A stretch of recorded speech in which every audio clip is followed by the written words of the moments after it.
Pagi Ibu. Kamu sehat? Alhamdulillah saya sehat. Alhamdulillah sehat ya.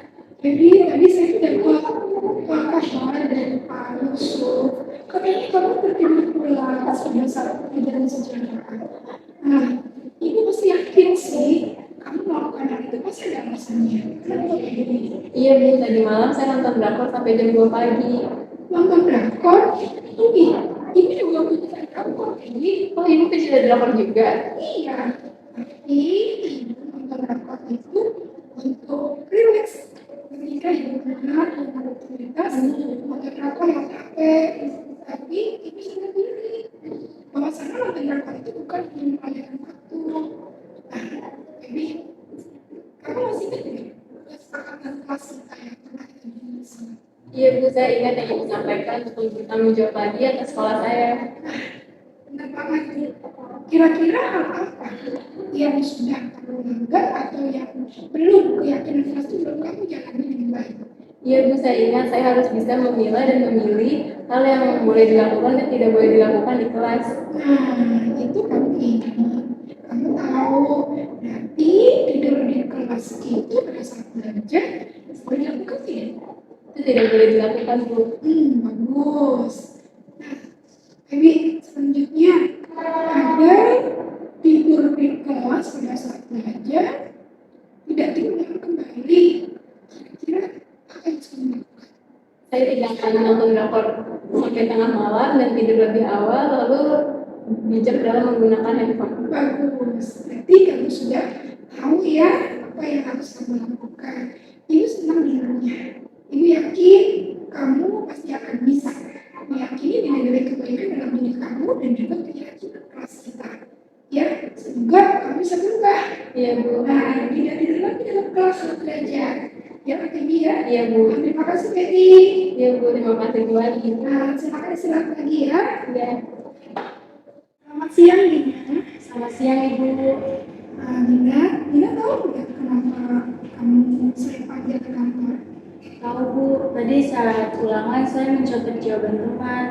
Nah, itu Dina ya. Saya tadi melihat kamu melakukan hal mencontek seperti itu. Nah, Dina, mungkin semua orang juga pernah melakukan kesalahan. Termasuk saya pun pernah melakukan kesalahan. Tapi di sini saya tidak ingin mengorek-ngorek kesalahan kamu. Justru saya ingin mengajak kamu untuk agar tidak bisa agar tidak mencontek lagi. Nah sekarang ibu mau dengar nih, kenapa kalian tadi mencontek?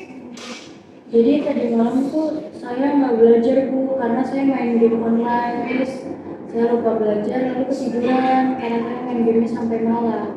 Ya ampun, jadi gara-gara main game online sampai malam, ketiduran, terus lupa belajar, akhirnya jadi mencontek. Iya Bu. Sina tahu nggak kalau mencontek itu adalah perbuatan yang tidak baik.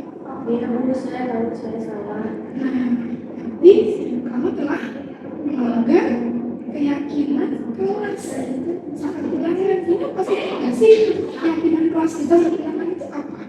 Saya ingat Bu, harus jujur. Harus jujur dan bisa mengerjakan Sesuai kemampuan saya sesuai sendiri. kemampuannya.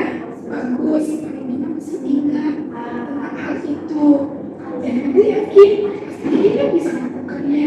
Tapi kira-kira kapan Dina bisa melakukan hal itu? Saya yakin dan saya harus bisa mulai dari sekarang Bu. Bagus, ibu senang benernya Dina. Kamu harus bisa berubah ya, dan kamu harus bisa menghargai nilai-nilai pada diri kamu sendiri dan juga nilai-nilai keyakinan kelas kita. Dan ibu yakin pasti kamu bisa melakukannya. Bisa Dina? Siap bisa Ibu. Siap bisa ya, berubah ya. Baik Dina, terima kasih ya sudah bisa berubah. Dan silakan lanjutkan kembali istirahatnya. Terima kasih Ibu. Ya.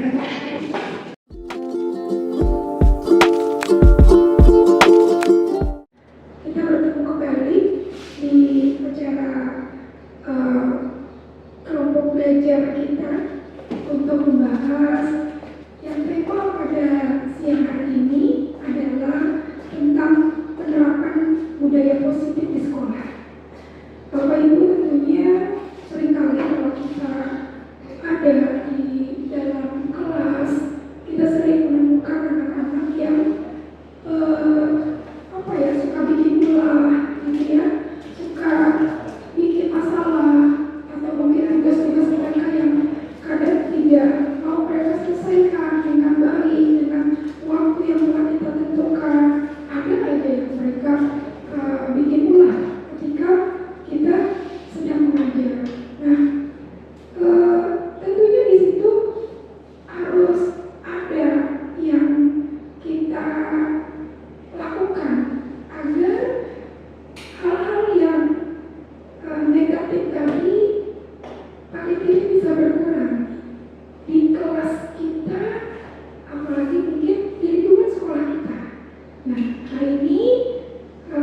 kita akan sama-sama berdiskusi tentang penerapan budaya positif di sekolah. Bapak Ibu, sebelumnya mungkin perlu untuk kita renungkan kembali bahwasannya standar pendidikan nasional itu pun meminta kita untuk bisa menciptakan lingkungan yang positif. Maka setiap warga sekolah dan pemangku kepentingan perlu saling mendukung, menghayati dan menerapkan nilai-nilai kebaikan yang telah disepakati bersama untuk dapat menerapkan tujuan mulia tersebut. Maka seorang pemimpin untuk belajar perlu berjiwa kepemimpinan sehingga dapat mengembangkan sekolah dengan baik agar terwujud suatu budaya sekolah yang positif sesuai dengan standar kompetensi pengelolaan yang telah ditetapkan. Nah, tujuan mulia dari penerapan disiplin adalah agar terbentuk murid-murid yang berkarakter, berdisiplin, santun, jujur, peduli, bertanggung jawab, dan merupakan pembelajar sederhana yang sesuai dengan standar kompetensi kelulusan yang diharapkan. Itu adalah standar pendidikan nasional, Bapak Ibu, yang meminta kita para guru tentunya menciptakan lingkungan tersebut di sekolah ini. Makna disiplin, kira-kira kalau kita dengar makna disiplin, apa gitu yang terbayang di benak kita? Ya, harus disiplin gitu kan? Pasti kayaknya apa ya, kaku gitu ya. Nah, ini bisa jadi apa yang kita bayangkan tentang kata disiplin itu pasti dengan tata tertib, teratur, dan kepatuhan atau peraturan. Nah, kata disiplin ini sering juga dihubungkan dengan kata hukuman. Benar ya? Itu ya Pak Sili ya? Nah, sering kamu melanggar disiplin, pasti kayak disebutnya ke hukuman gitu. Padahal itu sungguh berbeda. Antara hukuman dengan disiplin itu berbeda, Bapak Ibu.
miskonsepsi tentang makna kontrol.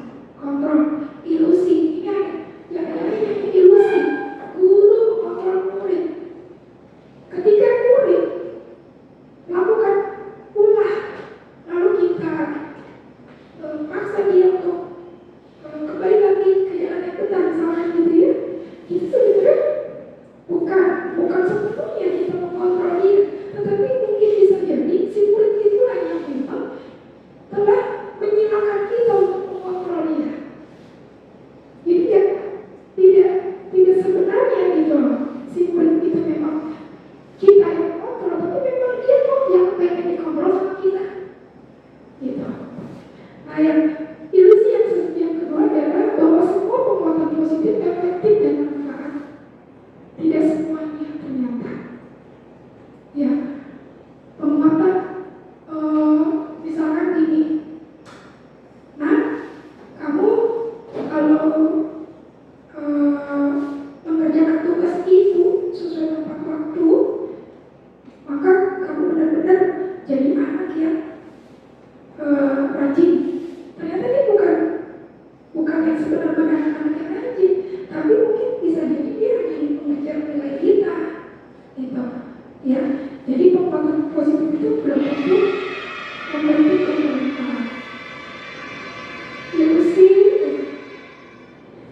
bahwa kritik dan membuat orang itu merasa bersalah dapat memuatkan karakter, itu hati-hati juga.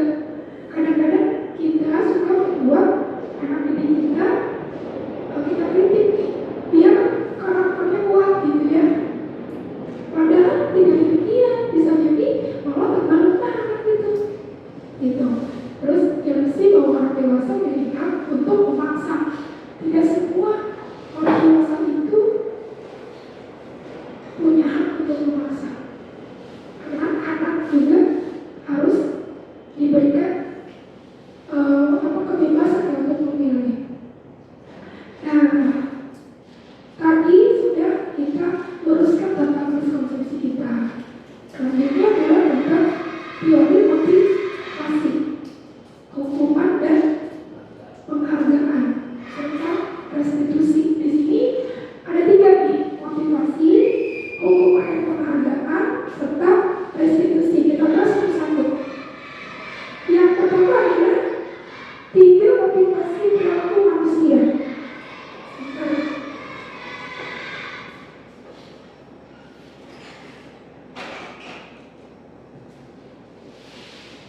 Yang pertama, untuk menghindari ketidaknyamanan atau hukuman. Ini kayaknya juga sering ya kita lakukan sebagai orang dewasa. Kalau datang pagi-pagi cuma bingung doang, kadang-kadang mungkin ya untuk absen gitu kan ya, kita sering melakukan itu. Untuk apa?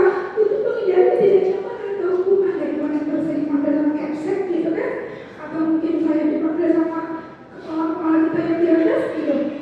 Nah, ternyata motivasi itu datang pagi hanya untuk absen agar tidak kena panggil gitu kan, atau kena hukuman. Yang kedua, untuk mendapatkan imbalan atau penghargaan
Oke, selanjutnya.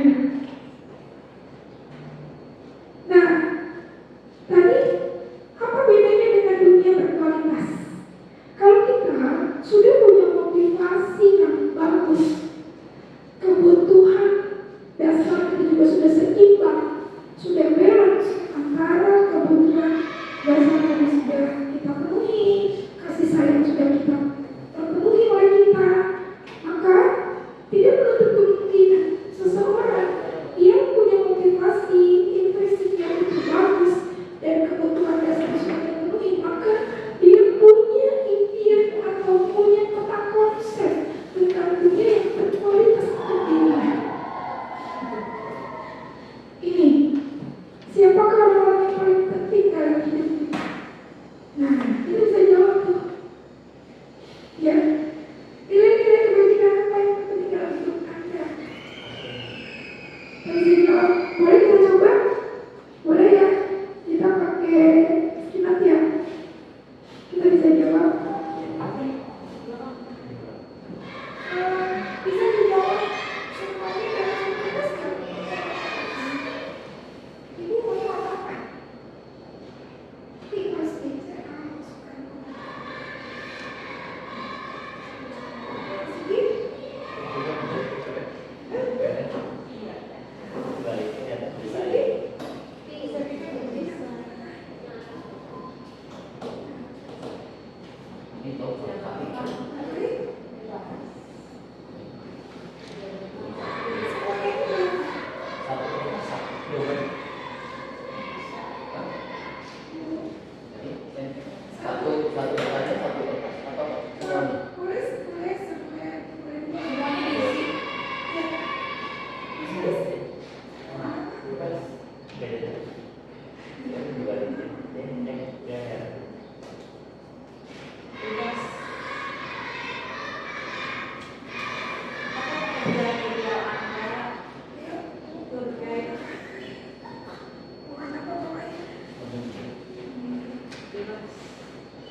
Yang sudah mau ditempel boleh tempel. Ini pakai nomor atau titik ya? Terserah baik yang pakai nomor atau titik boleh. Kebaikan. Iya.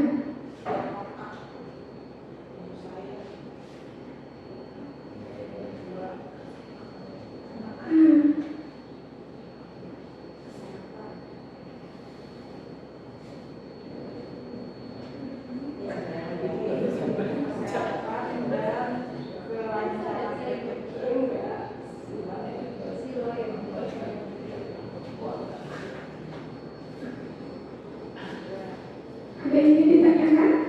Bagaimana? Atau mungkin langsung tempel kali ya, kita langsung bercerita dengan Islam.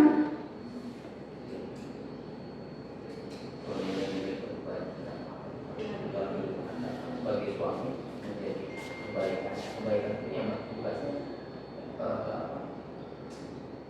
mencari nafkah untuk anak istri, anak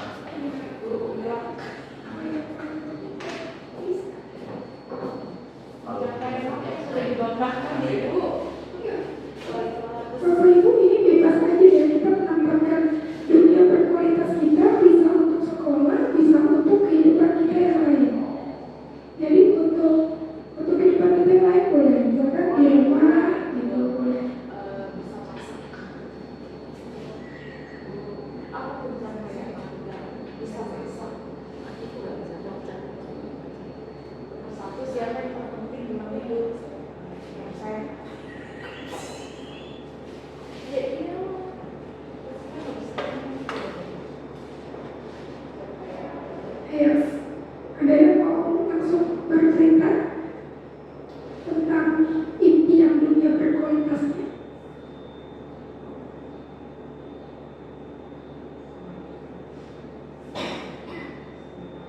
Kalau Anda menjadi orang yang ideal, karakter atau sifat apa yang Anda paling inginkan? Ada pada diri Anda. Saya ingin menjadi orang yang sangat bijaksana. Saya ingin menjadi orang yang mandiri.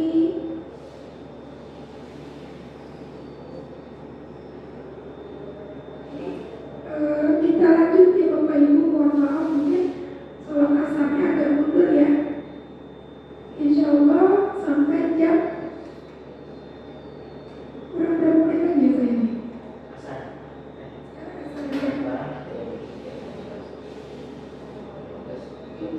Kurang 20 bisa ya? Atau 4 kurang seperempat? Iya. Nah, apa pekerjaan ideal bagi Anda? Kalau saya sih guru, yang sudah saya dapatkan sekarang.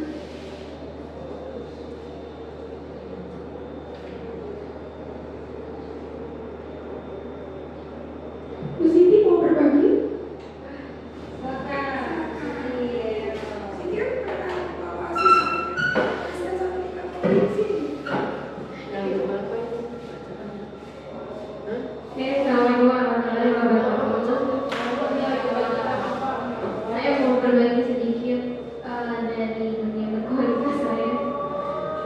Siapakah orang yang paling penting dalam hidup saya, yaitu kedua orang tua dan suami. Selanjutnya nilai-nilai kebaikan apa yang terpenting dalam hidup saya, yaitu dalam mematuhi perintah Allah dan menjauhi larangan.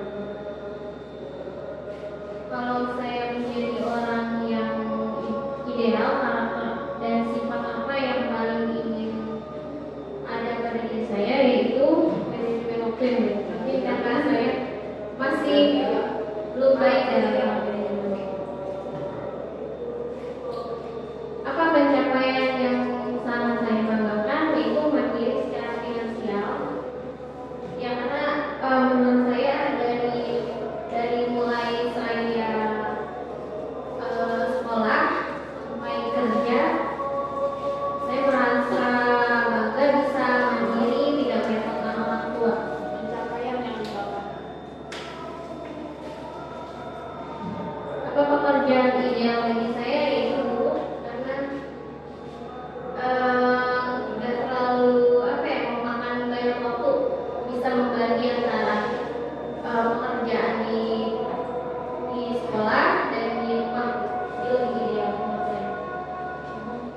Ceritakan bagian perjalanan hidup saya di mana saya merasa itulah titik puncak hidup. Mungkin aja. Itu ketika saya bertemu jodoh saya. Ya, karena waktu belum bertemu jodoh mungkin itu emosi saya masih belum stabil, jadi banyak galaunya gitu. Jadi di situ setelah ketemu jodoh saya secara perlahan-lahan semua tiba-tiba baik, itu dari mulai finansial dan kepribadian. Terus apa yang paling bermakna dalam hidup saya, yaitu merasakan hati yang tenang dan tenang dalam menjalani hidup dan dalam beribadah. Karena pernah saya merasakan ketika galau itu enak banget. Jadi kalau hati tenang dalam menjalani hidup dan beribadah itu sangat bermakna bagi saya. Kasih uang untuk program. Kasih uang. Kasih O. Kasih B. Wow.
kita lihat lagi. Ini teorinya. Jadi penghargaan itu efektif jika kita menginginkan seseorang melakukan sesuatu yang kita ingin dalam jangka waktu yang pendek. Tapi kalau jangka waktu yang panjang itu tidak efektif. Ya, kenapa? Pasti kan dia akhirnya melakukan hal itu bukan untuk motivasi seks tadi, tapi akhirnya untuk sebuah nilai, ya, sebuah yang tadi diiming-imingin tadi. Nah, jadi penghargaan lagi seks lagi, maka orang tersebut akan bergantung pada penghargaan yang diberikan, serta kehilangan motivasi dari dalam. Beda kan ya, ketika dikasih hadiah pertama kali sama hadiah pertama kali, itu kan udah ada rasa, gitu. Nah, terus penghargaan tidak efektif jika kita memberikan seseorang suatu penghargaan untuk sesuatu,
Nggak semua orang bisa tahan dengan hukuman atau menerima hukuman dengan ikhlas.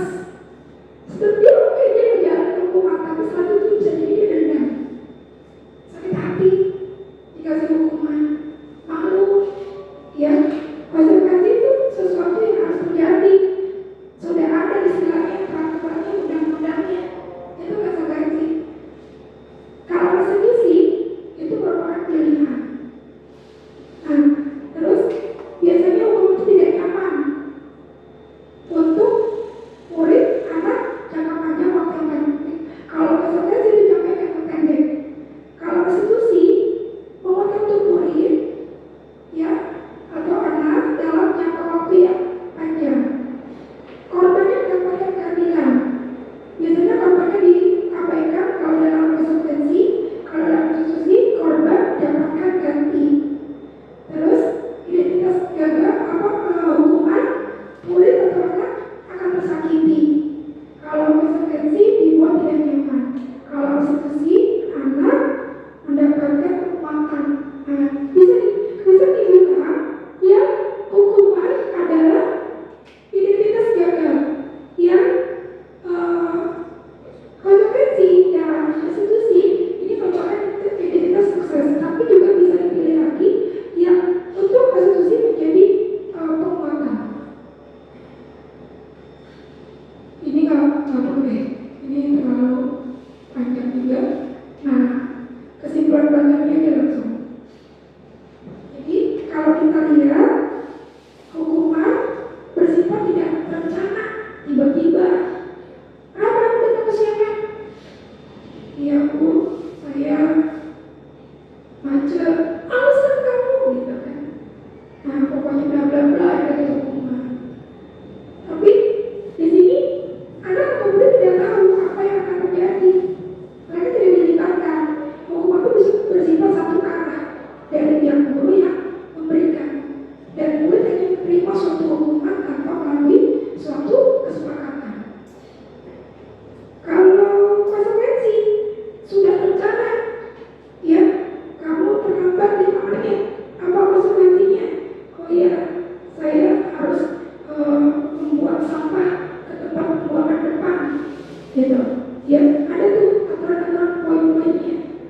Ya kamu ketahuan berantem, apa konsekuensinya? Ada poinnya, gitu.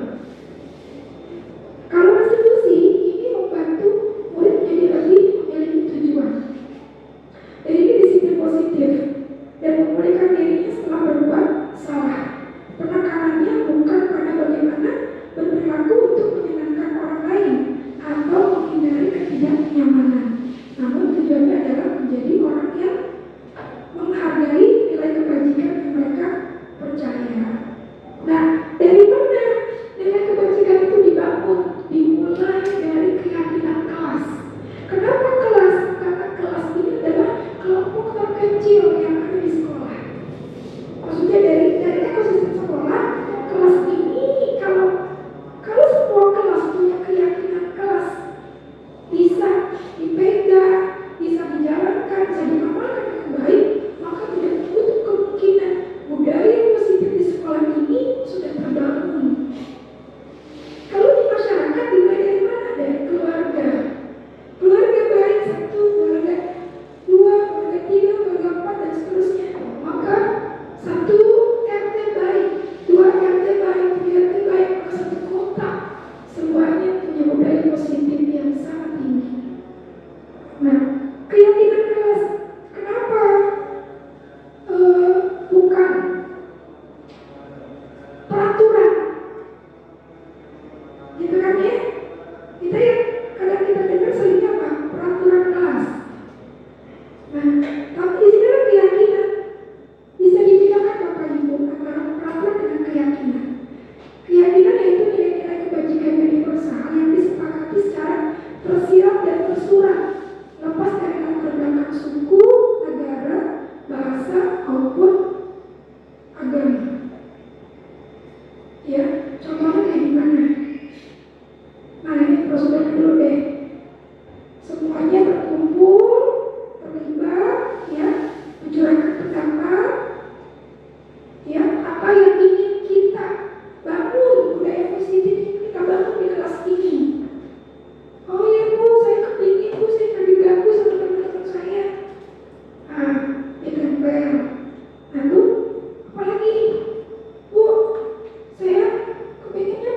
kelas ini nggak bersih, tempel. Bu, saya kepinginnya kelas ini saling berbagi, tempel. Nah, hal-hal yang kita inginkan kita kumpulkan, mencatat semua masukan-masukan, susun keyakinan kelas, tinjau kembali daftar surat pendapatnya, tinjau ulang keyakinannya, terus disepakati, ditandatangani oleh semua warga yang ada di situ. Ya, nah, contoh keyakinan kelas ini nanti bisa dikelompokkan. Keyakinan kelas tentang hormat menghormati, ya, tentang hormat menghormati. Kami yakin bahwa sangat penting, ya, untuk menghormati semua orang dan barang milik orang lain. Jadi ketika ada yang ambil pulpennya tanpa sepengetahuan temannya, lalu temannya marah, kita akan panggil dua orang yang sedang bersepegang tadi. Kita akan gali lagi, kamu kenapa? Saya marah karena pulpen saya diambil oleh dia tanpa sepengetahuan saya. Lalu kita tanya, kalau begitu keyakinan kelas mana yang sudah kamu langgar? Nah, pasti sudah disepakati di sini. Gitu, ya, bekerja.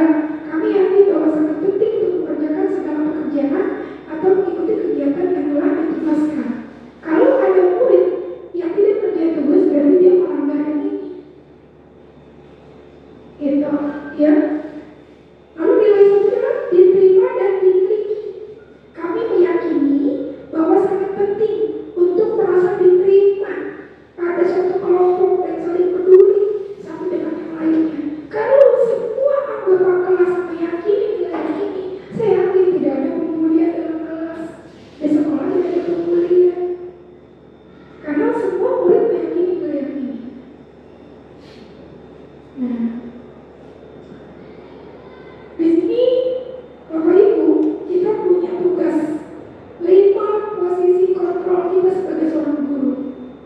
Dalam konstitusi, ketika kita menghadapi murid yang sedang punya masalah, apakah posisi kita sebagai penghukum, apakah posisi kita sebagai guru merasa bersalah, ataukah posisi kita sebagai teman, ataukah posisi kita sebagai pemantau, ataukah posisi kita sebagai manajer? Gimana sih kalau sebagai penghukum? Kalau sebagai penghukum, udah langsung menjas, kamu salah, gak boleh kayak gitu. Langsung berikan hukuman tanpa tanya, emang tadi kamu kenapa harus nyontek sama dia? Ya, salah dia. Nah, atau membuat rasa bersalah. Nah ini, kalian kita ini, marah-marah sih enggak, marah-marah ngomong kenceng, ngomong teriak-teriak enggak, ngomong galak-galak enggak, tapi kita ngomongnya bandel. Emang kamu mau seperti ini terus? Gitu. Ya, ini masalah nih. Kamu gak kasihan? Ibu tuh oleh kelas kamu, ibu tuh diomongin di ruang guru gara-gara kamu. Ya, ngomongnya ke lembut. Rasa gak kakak gitu? Rasa gak? Iya. Dan ini hati-hati. Ini akan lebih parah dari yang cukup tadi. Karena orang yang terus dibuat merasa bersalah biasanya kan tertekan. Kalau dia gak kuat, dia bisa depresi. Gitu, ya. Nah, atas sebagai teman, kalau anak hadapi murid yang bermasalah, bawaannya santai. Ya udah, Bapak tahu lah kamu maunya gimana. Ya, kapan masih muda, gitu, ya. Dan akhirnya kadang anak itu hanya nurut kepada guru tersebut. Tetapi kalau guru yang lain dia masih ngeyel, itu gak enaknya, gitu, ya. Ini pemantau. Kalau pemantau, biasanya ini dilakukan oleh guru pengganti. Ya, siapa yang kita lagi cuti, kita ganti di kelas ini aja.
bagaimana dan mengapa ini melalui nilai kontrol bersejarah dari posisi yang bisa dilakukan oleh orang tua. Ya.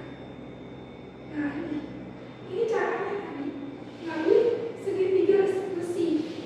Langkah yang pertama di sini menstabilkan identitas. Menstabilkan identitas itu kita nggak langsung menghujat tes anak itu dari masalah. Ya, jadi setiap orang itu perlu kamu kenapa kelas ya dengerin dulu apa yang dia sudah lakukan tadi. Dia cerita, ya Bu, saya beberapa bantuin ibu saya gagal kan gitu ya, kita harus tahu itu. Terus oh iya mungkin kamu memang salah di kelas dan setiap orang juga pernah melakukan kesalahan. Ibu juga pernah melakukan kesalahan. Itu namanya menstabilkan identitas. Yang kedua, validasi tindakan yang salah. Ya, dia sudah ceritakan tadi kenapa dia tidur di kelas, terus ya itu kamu tetap punya alasan kenapa dia melakukan hal itu. Alasannya adalah keyakinan kelas apa. Baik, kalau begitu kamu kira-kira agar tidak tertidur di kelas lagi, apa yang harus kamu lakukan? Gitu, ya. Kira-kira membantu ibunya di jam berapa dan tidak ngantuk di sekolah. Jadi kita berikan solusi. Jadi jangan langsung menghukum untuk tugas dia bersalah. Ini adalah segitiga restitusi. Langkah-langkahnya seperti itu untuk pendekatan menyelesaikan masalah. Tujuannya apa? Tujuannya cara menanamkan disiplin positif pada murid. Terus restitusi juga digunakan dalam membimbing murid. Nah, di sini juga kita bisa melakukan teori kontrol, menyatakan bahwa kita pada dasarnya termotivasi secara internal. Ketika ya tadi itu identitas sukses, ketika dia menetap identitas ya, terus lalu apa yang kedua ketika laku yang salah sudah divalidasi, maka anak akan siap untuk diumumkan dengan nilai-nilai yang dia percaya. Jangan tidur lagi di kelas ya, karena nanti tugas-tugas kamu akan tinggal kamu bisa berubah ya, bisa. Nah, jadi termotivasi dia untuk melakukan perubahan itu. Sekian, terima kasih.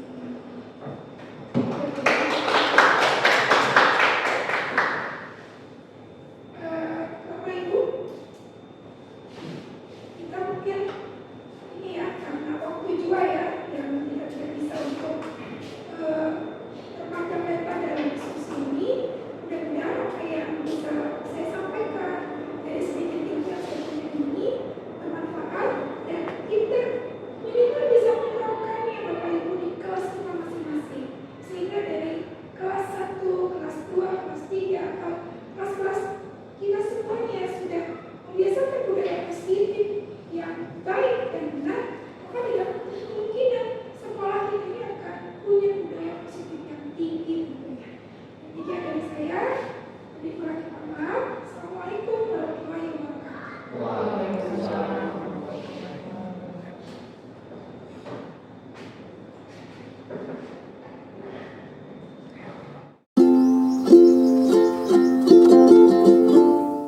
Assalamualaikum warahmatullahi wabarakatuh. Saya Febri dari kelas 9 SMA Negeri 12 Kota Bekasi.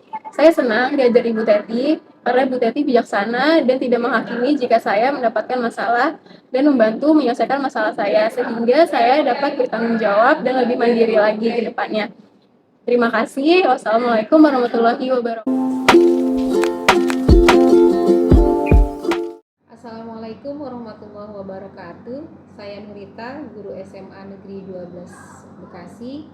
Alhamdulillah setelah mengikuti pengimbasan tentang budaya positif di sekolah, pertama yang saya dapatkan pasti adalah ilmu dan wawasan baru. Kemudian yang kedua, saya mulai bisa menerapkan di kelas dan di pembelajaran yang saya ajarkan ke siswa saya, sehingga saya bisa memecahkan atau meminimalisir permasalahan para siswa yang saya hadapi tanpa menimbulkan masalah yang lainnya. Jadi demikian dari saya, terima kasih. Assalamualaikum warahmatullahi wabarakatuh.